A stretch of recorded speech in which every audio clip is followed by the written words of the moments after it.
Vamos a seguir con la serie que estamos viendo de la vida normal y vamos a orar.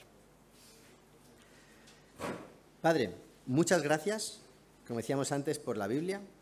Muchas gracias por estas historias que nos dejas de personas como nosotros y personas normales que tenían un Dios como tú, como hemos cantado, todopoderoso, grande, majestuoso, invencible, incomparable.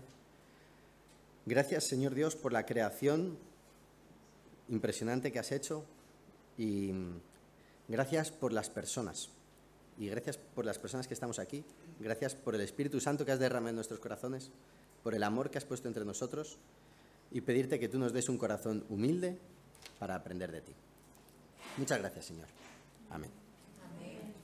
Pues mirad, si vamos a 1 Samuel 17, que hemos estado varias semanas viendo la historia de David y Goliat, y vamos a ver un pequeño detalle y con eso vamos a ir a otras historias. Vale, la historia de David y Goliat la hemos estado viendo en detalle, ¿no? David se enfrenta con Goliat, Goliat, guerrero de su juventud, David no. Y si os vais al versículo 38, 1 Samuel 17. Vale, ¿alguien puede leerme 1 Samuel 17 del versículo 38? Luego Saúl visitó a David con su uniforme de campaña. Le entregó también un casco de bronce y le puso una coraza. ¿Y el siguiente? David se ciñó la espada sobre la armadura. Intentó caminar, pero no pudo, porque no estaba acostumbrado. No puedo andar con todo esto, le dijo a Saúl. No estoy entrenado para ello. De modo que se quitó todo aquello. ¿De acuerdo?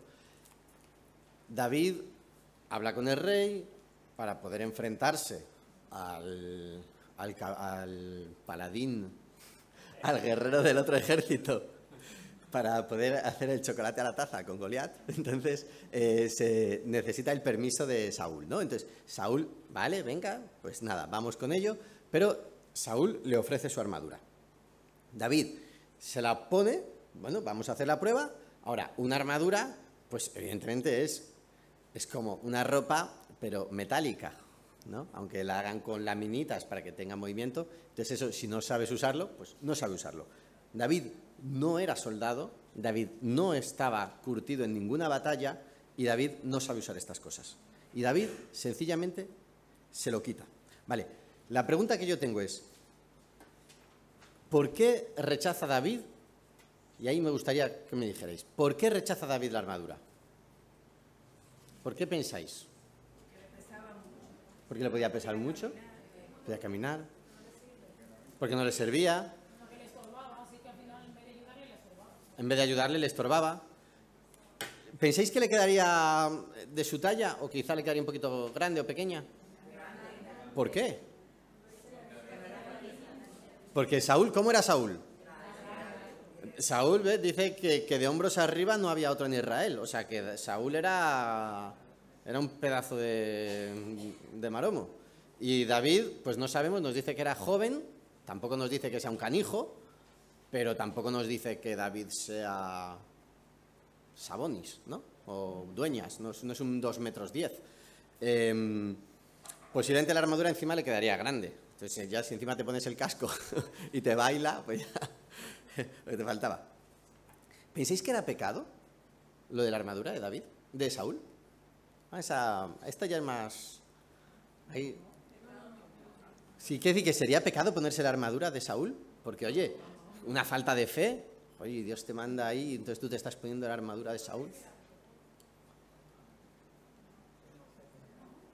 No hay nada intrínsecamente malo en que un soldado lleve armadura, ¿no?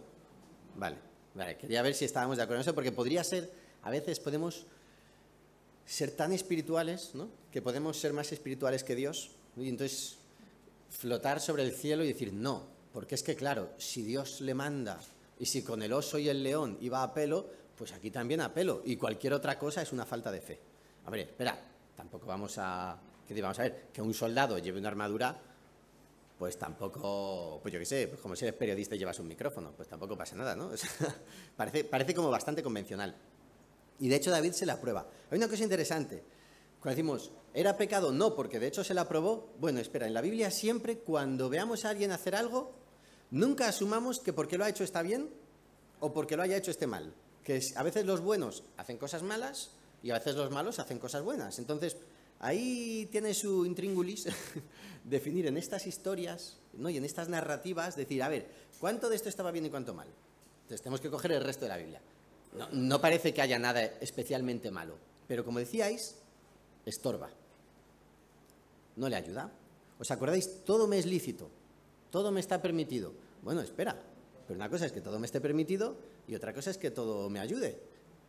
¿Habría sido lícito para David coger, yo qué sé, una tienda de campaña? Pues sí, pero ¿para qué se va a presentar con una tienda de campaña a luchar contra Goliat? Pues no tendría sentido. Entonces, esta armadura le estorba. Una majestuosa armadura, porque era de su majestad el rey. Y sin embargo, es impertinente. Es una herramienta incorrecta. Me gustaría que fuerais al versículo 45. O que fuéramos al versículo 45.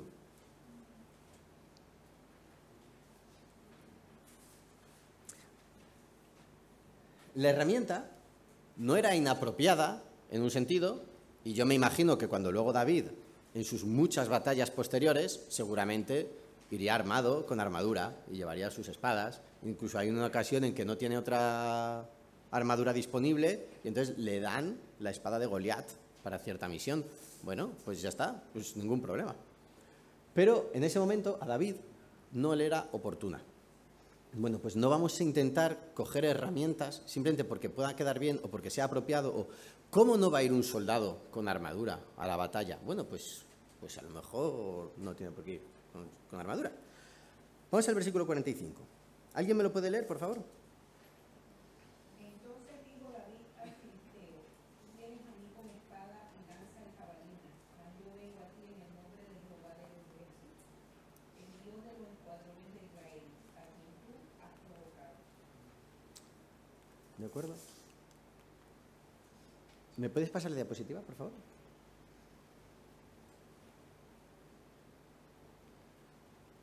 A ver. Aquí. La clave aquí está en ¿con qué vengo yo? Tú vienes. Bueno, ¿con qué vas tú?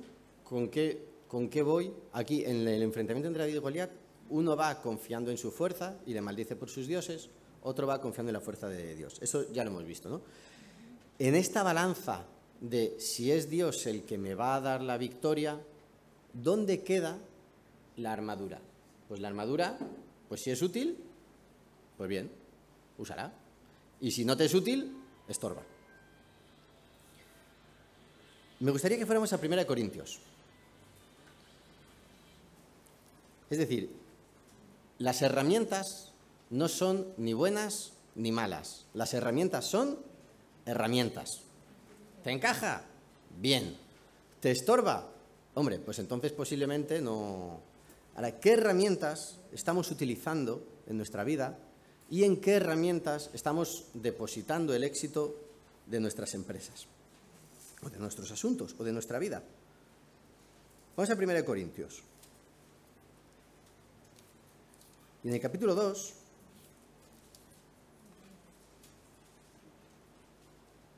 me gustaría que alguien leyera hasta el versículo 5, del 1 al 5. Así que, hermanos, Alto, alto, fuerte. Así que, hermanos, cuando fui a vosotros para anunciar el testimonio de Dios, no fui con excelencia de palabras o de sabiduría, pues me propuse no saber entre vosotros cosa alguna, sino Jesucristo y a este crucificado.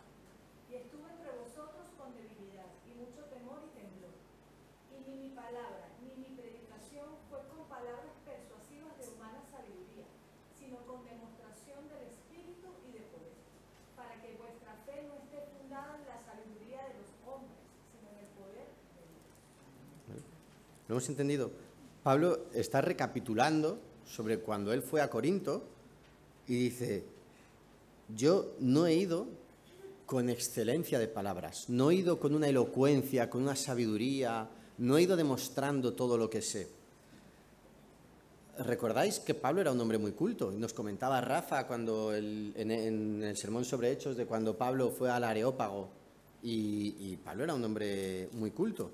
Si alguno quiere ampliar, no vamos a entrar mucho en ello, pero aquí en el boletín tenéis algunos acontecimientos de Hechos, sobre todo, donde se nos menciona un poquito sobre el bagaje de Pablo. Era un tipo súper culto. Ahora, no fui diciendo, mira todo lo que sé yo, todo lo educado que estoy, todo lo mucho que he aprendido, todo lo que puedo en las conversaciones ganar. Yo he ido con poder de Dios. ¿Dónde está poniendo Pablo? ¿A qué carta está apostando Pablo? Su éxito. Está apostando su éxito en el poder de Dios, en el Espíritu de Dios. ¿Dónde está Dios? ¿Dónde hay poder? Ahí donde está Dios. Si te imaginas ahora a Dios, o bueno, si te imaginas simplemente el poder de Dios, ¿dónde queda la armadura de Saúl? Pues por muy buena que sea, hombre, es que si la comparas con Dios, pues hombre, es nivel rey, pero no es nivel Dios. Entonces, Pablo, es que es un tipo culto, erudito, sabio, nivel profesor de universidad, no sé, 3 carreras, 8 carreras, 5 másteres, nivel premio Nobel. Hombre, pero es que si lo pones en nivel Dios, pues claro, es que tengo 3 premios Nobel. Ya bueno, pero es que si lo comparas con Dios, pues entonces, ¿dónde está la eficacia? Ahora, me gustaría que tú fueras a tu vida y empieces a pensar en empresas de tu vida, en asuntos de tu vida, en conflictos de tu vida, o no en conflictos, en tu vida en general. Y entonces, ¿dónde estoy yo cifrando el éxito? ¿O dónde estoy yo asentando que las cosas funcionen o no funcionen? ¿Dónde estoy poniendo los cimientos de mi vida? ¿En qué clase de roca estoy echando mi vida? ¿Lo estoy poniendo en sabiduría, en capacidad, en prosperidad económica, en los papeles, en el apoyo de mi familia, en todo cosas buenas, como la armadura de Saúl, todo cosas buenas? Y es bueno que un soldado vaya armado a una batalla, son cosas buenas, pero ¿está ahí el cimiento del éxito? Como dice, para que vuestra fe no esté fundada, los cimientos, para que no esté fundada en la sabiduría de los hombres.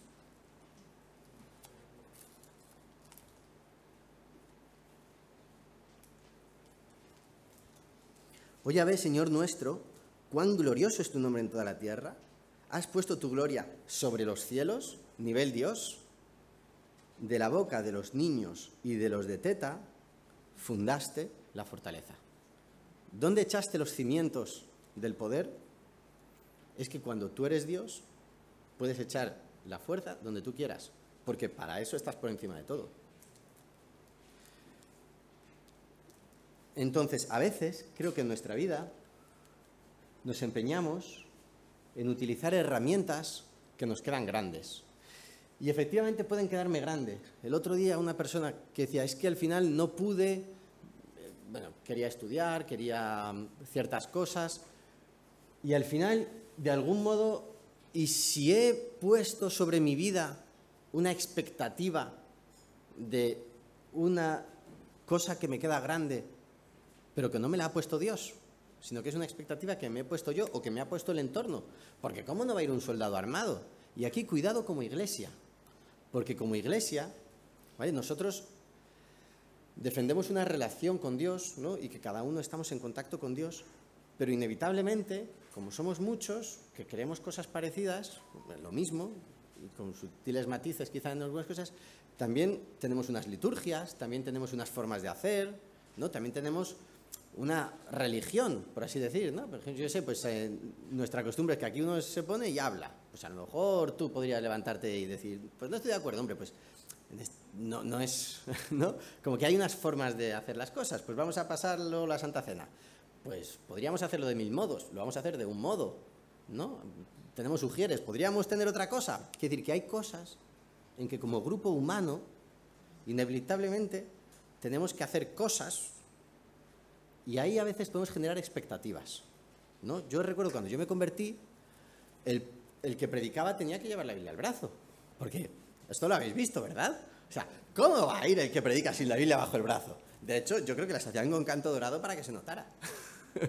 Porque podría ir uno con el mortadelo y contar aquí un versículo y a veces venía alguien al púlpito, donde me convertí, pero seguro que en esta iglesia también pasaba, como en todas habrá pasado, y entonces uno venía con la Biblia al brazo, porque tú vas con la armadura, tú vas con la espada, ¿no? Y entonces luego vienes aquí y cuentas cualquier otra cosa y te vas, pero la Biblia está bajo el brazo. ¿Está bien? ¿Está mal? ¿O no está ni bien ni mal? Simplemente que estemos despiertos en que a veces como grupo humano podemos generar unas expectativas, ¿no? Y si no te las pone Dios, o si no ayudan, bueno, pues a lo mejor, no, es que el grupo casero se tiene que juntar 3 veces a la semana. Bueno, espera, ¿sí o no? ¿O esa expectativa la ha puesto Dios? ¿O me estoy poniendo la armadura de un tipo mucho más grande que yo? Es que a lo mejor ese tipo tan grande puede usar esa armadura, pero yo no. ¿Qué hace falta para la obra de Dios? Hace falta Dios. ¿En qué confías? No sé si se lee bien. Se cae por el barranco y dice, bueno, menos mal que lleve el cinturón de seguridad. Por cierto, si alguno se duerme, que yo sé que hace calor, que no tenga ningún problema en ponerse de pie, irse ahí al fondo y de pie no se duerme uno. Dice, menos mal que lleva el cinturón de seguridad. Ponte el cinturón, cuando vayas este verano al pueblo, ponte el cinturón. Pero, ¿en qué confío? Es que la armadura de Saúl está muy bien. Pues como ya el cinturón, pero es que si te caes por el barranco, hombre, pues a lo mejor ya no va a ser lo que te va a salvar, ¿no? No busques herramientas que te queden grandes, simplemente porque en tu familia, porque tu entorno, porque tu sociedad, porque en tu familia de origen, porque tu padre decía, porque tu madre decía, porque tu mujer dice. Quiere decir que vamos a ver dónde está Dios y qué mueve Dios. Hombre, si te lo dice tu madre, tu mujer, tu padre, en la iglesia, tu jefe, a lo mejor te tienes que hacer ver, ¿no? Bueno, pues lo hablamos y vemos cómo podemos encontrar entre todos dónde está el no desviarse ni a la derecha ni a la izquierda. ¿Es útil? A por ello. ¿Te acerca a Dios? A por ello. ¿Te acerca a la obra de Dios? A por ello. ¿Quién hace la obra de Dios? Dios. ¿Cómo estás haciendo la obra de Dios? Sin Dios. Vaya. Me gustaría ir a Segunda de Crónicas. Esta historia... Tenéis en el boletín otros casos. Por ejemplo, ¿os acordáis de Lidia? Que dice que Dios abrió el corazón de Lidia para que escuchara el mensaje de Pablo. ¿Dónde estaba la conversión de Lidia? ¿En la capacidad de Pablo, que era un hombre elocuente y evangelista, o en que Dios toca el corazón de Lidia? Si Dios no hace la cosa, para nada sirve estar sin dormir, trabajando hasta tarde. Segunda de Crónicas, el versículo 34. Este es un pasaje un poquito largo, así que no lo vamos a poder ver todo. Recordad, luego vamos a pasar la Santa Cena, y es un momento quizá en que de un modo un poco más consciente, o de un modo un poco especial, recordamos que el Señor murió en la cruz para que nosotros volviéramos a tener comunión con Dios y estar unidos a Dios y darnos un camino hacia Dios. Vale, estamos pensando en cómo nuestra vida normal es un camino excelente, de vida abundante. Ve pensando en tu vida, ve pensando en qué cosas son las que estás usando como herramientas y en qué cosas estás dándote cuenta de que Dios te lleva por ahí, adelante, y en qué cosas Dios no te está llevando por ahí. Que se encienda una luz para pensar y para buscar. Y como decíamos antes, quizá para orar al final del culto. Pero el caso es que lo aterrices a tu vida, porque si no, tampoco es tan útil. Segunda de Crónicas 34. Esta es una historia muy interesante, son 3 capítulos, entonces no lo vamos a leer entero. Pero es la historia de un rey llamado Josías.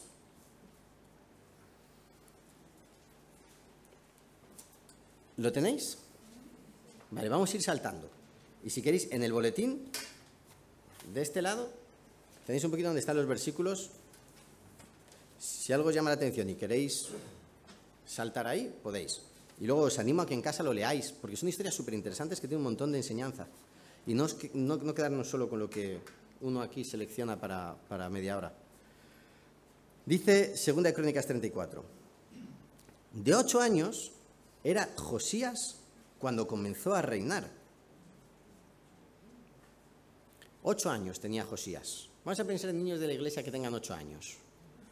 Natalie, ¿cuántos tienes? ¿Tú, Natalia, cuántos tienes? 6. Un poquito más grande que tú era Josías cuando subió al trono. Lucas es de 8 años. ¿Cuántos tiene Mateo? ¿Está por ahí? ¿Cuántos? 8. Era como Mateo. No Mateo el de Jorge. Un poquito, ¿qué decir? Que si te vas a, no sé, ¿Elián cuántos tiene? 8 también. Como Elián. Cuando luego se ponga a corretear Mateo y Elián se pongan a corretear ahí, de esa edad le encasquetaron al pobre Josías comerse el trono. Yo no sé si puede haber cosa... evidentemente, un niño de 8 años no va a ser un rey, sino un regente, ¿verdad? Vale. No sé a qué edad se consideraría la mayoría de edad en Israel en aquella época. Vamos a imaginar, por ser muy generosos, que fuera con 15 años. ¿Cuántos años se echó Josías siendo el rey y siendo un títere, bueno, un chaval tutelado, al que dirige un regente, un visir, un emir, como lo llamaran, un ministro? Un montón de años. Cuando luego Josías crece y ya pasa a ser el titular de las decisiones, ¿qué ascendente tendrían las personas que le habían estado tutelando?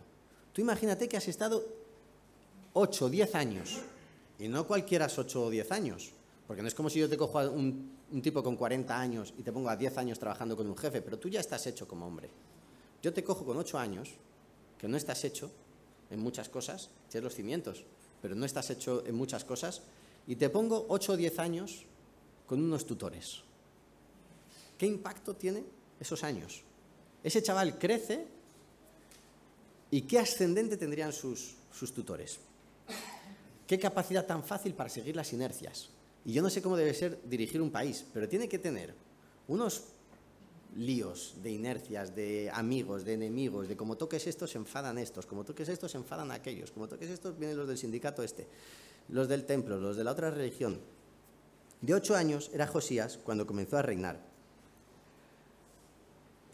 Versículo 2, hizo lo recto a los ojos de Dios y anduvo en los caminos de David su padre, sin apartarse, vuelve esta expresión en la Biblia, ni a la derecha ni a la izquierda.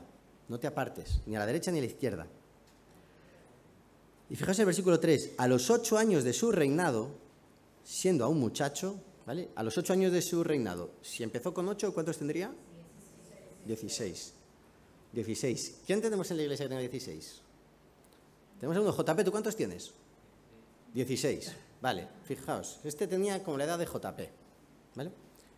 A los 8 años de su reinado, siendo como JP, comenzó a buscar al Dios de David su padre. A los 8 años comenzó a buscar a Dios en su corazón. Y aquí es donde está la clave. ¿Qué hizo Josías que no hicieron otros? Empezó a buscar a Dios. ¿Dónde? En su corazón. ¿Dónde está el asunto? En que Dios tiene una vida abundante para ti. Porque Dios te quiere. Porque Dios es Padre. Y Dios es bueno. Y Dios mandó a su Hijo Jesús a morir en la cruz por ti. Por tus torpezas, por las tuyas. Y por las mías. Y entonces, ¿eso dónde se busca? Pues en la iglesia está bien que busquemos, está bien que nos ayudemos unos a otros, pero al final tú lo buscas en tu corazón. Si no lo buscas tú en tu corazón, si tú no aceptas este perdón de la cruz en tu corazón, todo se para, la maquinaria no avanza. Porque Dios es grande, pero Dios es grande si tú le quieres. Si no, somos una religión más del catálogo de religiones del universo. No tiene sentido. ¿Para qué estamos perdiendo el tiempo? En su corazón buscó a Dios. De pocos reyes se dan 3 capítulos a estas alturas de la Biblia. ¿Y qué pasa después? Que a los 12 años comenzó a limpiar a Judá y a Jerusalén de los lugares altos, de las imágenes de Asera, de las esculturas e imágenes fundidas. Y derribaron delante de él los altares de los Baales, e hizo pedazos las imágenes del sol que estaban puestas encima. Despedazó también las imágenes de Asera, las esculturas y estatuas fundidas. Las desmenuzó y no las fundió para aprovecharlas, y esparció el polvo sobre los sepulcros de los que ofrecían sacrificios allí. 12 años de reinado, si empezó con 8, 20 años. ¿Quiénes tenemos chavales de 20 años en la iglesia? Pensad en chavales de 20 años. ¿Alguno tenéis aquí 20 años? Mira, fíjate, Alba. Quiere decir que con 20 años eres el becario. Con 20 años de edad, de joven.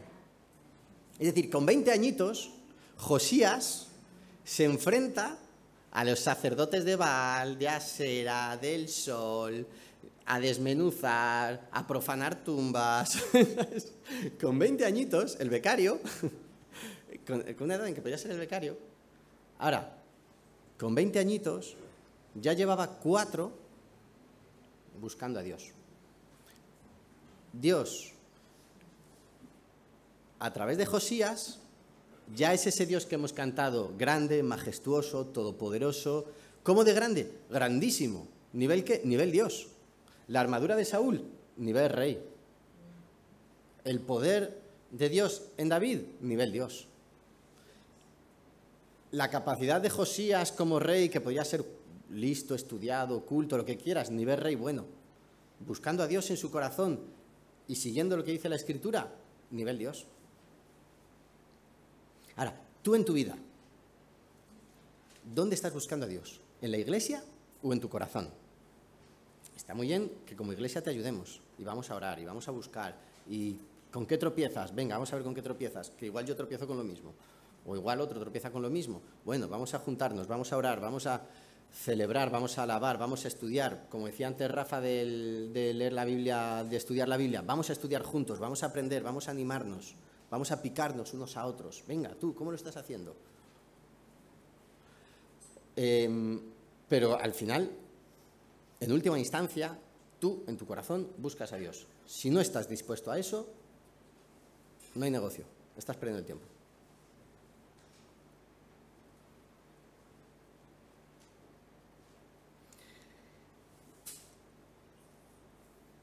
Me gustaría que fuéramos ahora al versículo 21. Bueno, vamos a ver. No sé si conocéis la historia de Josías. Josías, después de haber buscado a Dios, empezó a restaurar el templo.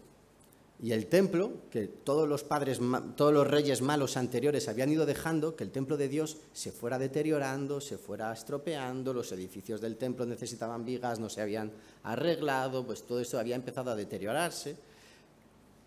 Entonces, Josías empieza a restaurar el templo. Entonces, en el templo, pues el sumo sacerdote encuentra el libro de la ley y se la manda al rey. Dice, pues mira, he encontrado el libro de la ley de Moisés, llevádsela al rey. Y entonces resulta que este señor, siendo el rey de Israel, no conocía la ley de Moisés. Y dices tú, ¿a dónde hemos llegado? Pues ahí habían llegado. Es decir, Josías, vale que era rey y que tenía muchas más capacidades de las que a lo mejor piensas que tienes tú, pero se enfrentaba a una inercia y se enfrentaba a muchos años, tanto que ni el rey era consciente de las cosas que decía la ley de Moisés. Y entonces dice que lo leyeron. Versículo 18. El sacerdote Hilcías me dio un libro. Así que leyó el cronista, el rey, el libro, el cronista Safán, lo leyó delante del rey, en el versículo 18. Versículo 19. Luego que el rey oyó las palabras de la ley, rasgó sus vestiduras y mandó pues a sus funcionarios, y en el versículo 21 dice, andad, consultad a Dios por mí y por el remanente de Israel y Judá, acerca de las palabras del libro este que se ha encontrado, porque grande es la ira de Dios que ha caído sobre nosotros, porque nuestros padres no guardaron las palabras de Dios para hacer conforme a todo lo que está escrito en este libro. Dice, toma, que aquí en el libro de la ley está escrito que si nos vamos con dioses extranjeros, Dios se va a enfadar. Pero hasta ahí habían llegado que no sabían eso. Hasta ahí habían llegado. pues Dios se va a enfadar. Pues Dios tiene que estar enfadadísimo, porque la que hemos estado montando. Ahora, tú podrías coger y podrías pensar en tu vida, la que he estado montando, las cosas que he hecho, cómo me he desviado.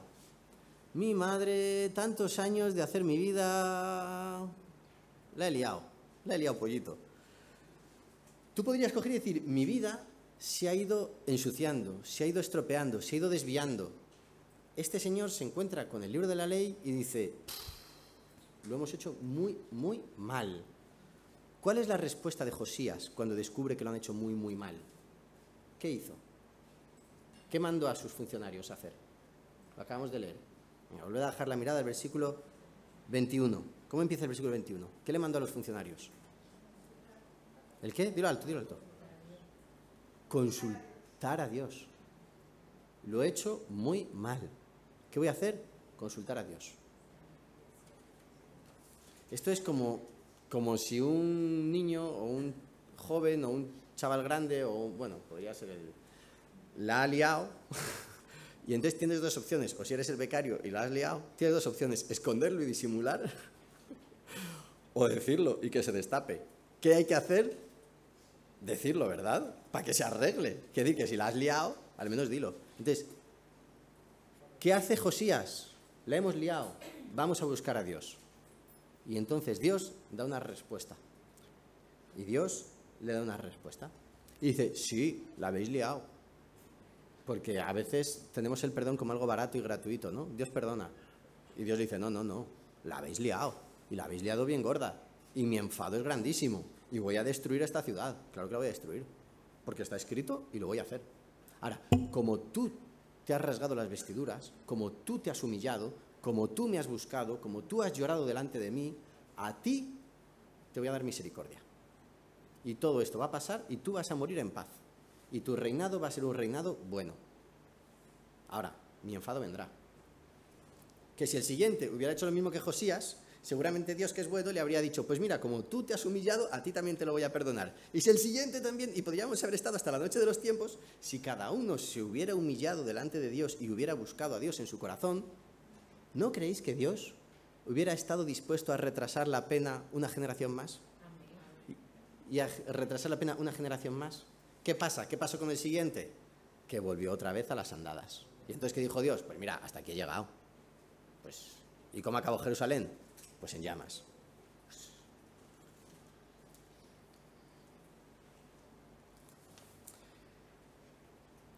En esta historia de Josías, si os fijáis, no hay ningún milagro. Josías simplemente fue un rey bueno, que hizo su trabajo bien. Fue un buen creyente que buscó a Dios en su corazón, que a la sazón tenía un trabajo de mucha responsabilidad, con lo cual eso de que él fuera bueno generó un nivel de bendición social muy grande. Ahora, tú, en tu familia, y si tú buscas a Dios en tu corazón, ¿cuál sería la bendición para tu familia? Si eres el padre de familia o si eres la madre de familia, ¿cómo sería la bendición para tu familia si tú buscas a Dios? Y si tú buscas a Dios y eres luz en tu familia, ¿cómo sería la bendición para tus familiares que no son creyentes? Es que yo no soy padre, yo soy el hijo y no... Yo era el menor de 5 y siempre decían, el mayor manda al siguiente, el siguiente manda al siguiente, y decían, y Miguelito le manda al gato. Y como no teníamos gato, pues ni al gato. Entonces, y si tú eres el más pequeño de todos y no le mandas ni al gato, pues no sé, ¿cuál será la bendición de Dios a través de ti para tu entorno? ¿Y en tu trabajo? ¿Entendéis? Y si buscas a Dios en tu corazón, y si sinceramente pones delante de Dios aquellas cosas que están mal, y sinceramente le preguntas a Dios, ¿y ahora qué? Y si seguimos lo que diga la Biblia, ¿cómo impactaríamos en nuestro entorno? ¿Cómo haríamos una reforma? Josías, con la edad de JP, me gustaría que fuerais conscientes, Josías, con la edad de JP, buscó a Dios, y más joven que los chavales que se han ido a Camboya, ya estaba enfrentándose a los sacerdotes paganos y montando una revolución espiritual de alto impacto. Vale que era el rey, pero lo que hizo fue buscar a Dios. Para terminar, no lo vamos a leer, pero os dejo aquí también un par de comentarios sobre la historia de Eliseo y Naamán. Todos seguramente conocéis la historia de Eliseo y Naamán, pero a lo mejor no os habéis fijado o no nos hemos fijado porque muchas veces nos vamos a lo principal de la historia. ¿Os acordáis de cómo empieza toda la película y toda la historia de Naamán buscando al profeta para que le cure la lepra? ¿Os acordáis de quién es la persona que mueve la primera ficha? La sirvienta, ¿verdad? La criada, una esclava de guerra. Porque dice que los sirios han hecho una esclava de guerra a la que habían tomado al servicio doméstico y que era la criada de la mujer, es la que lo empieza todo. Una criada de guerra, una esclava de guerra, que tú puedes decir, si es que no hay posición social más baja.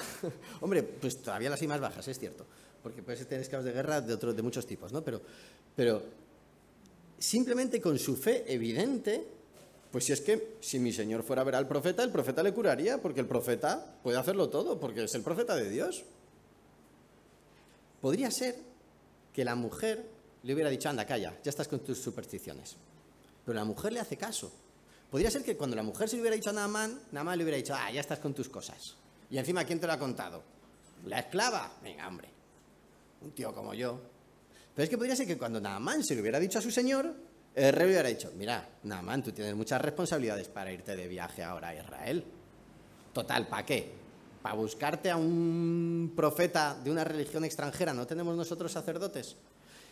¿Y quién te lo ha dicho? ¿Y todo esto de qué sale? De tu criada. O sea, ¿tú te imaginas la discusión en la corte? Lo fácil que habría sido decirle, mira, Naamán, que tenemos mucho trabajo. Pues el rey le manda cartas para el rey de Israel. Y el rey de Israel, cuando lee la carta, lo que dice, este me busca pleito. Dice, ¿soy yo Dios para que le cure la lepra? Pues no, tú no eres Dios, claro que no. ¿Qué estás? ¿Nivel Saúl? ¿Armadura de Saúl? No. ¿Y qué le dice el profeta? ¿Hay profeta? Vamos a nivel Dios, ¿no? Y dice el profeta, pues si hay profeta, que se sepa que hay profeta en Israel. Y entonces Naamán se presenta ante el profeta y se queja, porque el profeta ¿qué hace? Decirle, pues que te cure Dios. Dice, ¿pero me vas a decir solo eso? Tendrás que hacer un poquito de fanfarria, ¿no? Que yo vengo de un país poderoso, donde tenemos sacerdotes que saben observar eclipses en sus figurats, ¿no? Y tú aquí no vas a hacer ni siquiera un pase de magia. Dice, pues no, ve y bañate en el río. Nosotros tenemos ríos mejores. Bueno, pues tú sabrás. Y entonces Naamán lo hace. Y cuando termina todo, Naamán dice, ahora entiendo que hay Dios en Israel.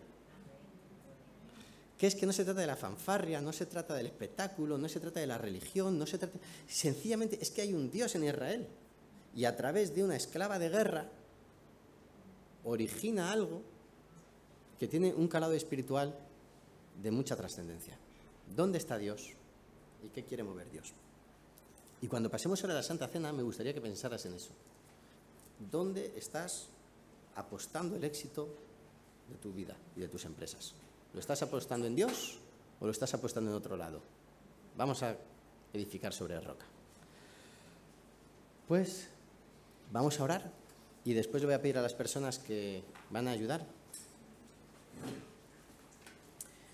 Padre, muchas gracias porque tú eres bueno y quiero reconocer mi maldad delante de ti, que muchas veces juzgo a las personas, inconscientemente por las capacidades, por la inteligencia, por la posición, por sus habilidades, por sus torpezas. Muchas veces fallo en darme cuenta de que tú a cada uno le has dado lo que le has dado y que quién sabe lo que haría yo si me encontrara en la vida de otras personas. Y quién sabe lo que otras personas podrían hacer si les dieras lo que me has dado a mí. Gracias por tantas cosas pequeñas. Gracias por cosas como la salud, como la familia, como los amigos, como una iglesia pequeña, como un país libre. Gracias por tantas cosas pequeñas que muchas veces no valoramos. No permitas que nuestro corazón confíe en el frigorífico o en la cuenta corriente y que dejemos de confiar en el pan cotidiano que tú nos das y en darnos cuenta de que eres tú el que sustenta la creación con la palabra de tu poder. Enséñanos a buscarte en las cosas pequeñas y a ser fieles en lo poco. Gracias por las personas que hay aquí también por las personas que estando de viaje o fuera o que no han podido venir o trabajando, que tú pongas también en su corazón el buscarte como hizo este chaval. Y gracias por el ejemplo de este chaval que siendo joven nos da una lección a gente que tenemos ya más años. Muchas gracias, Señor. Ayúdanos a buscarte de un modo sincero, quitando el pecado y buscando tu espíritu. En tu nombre.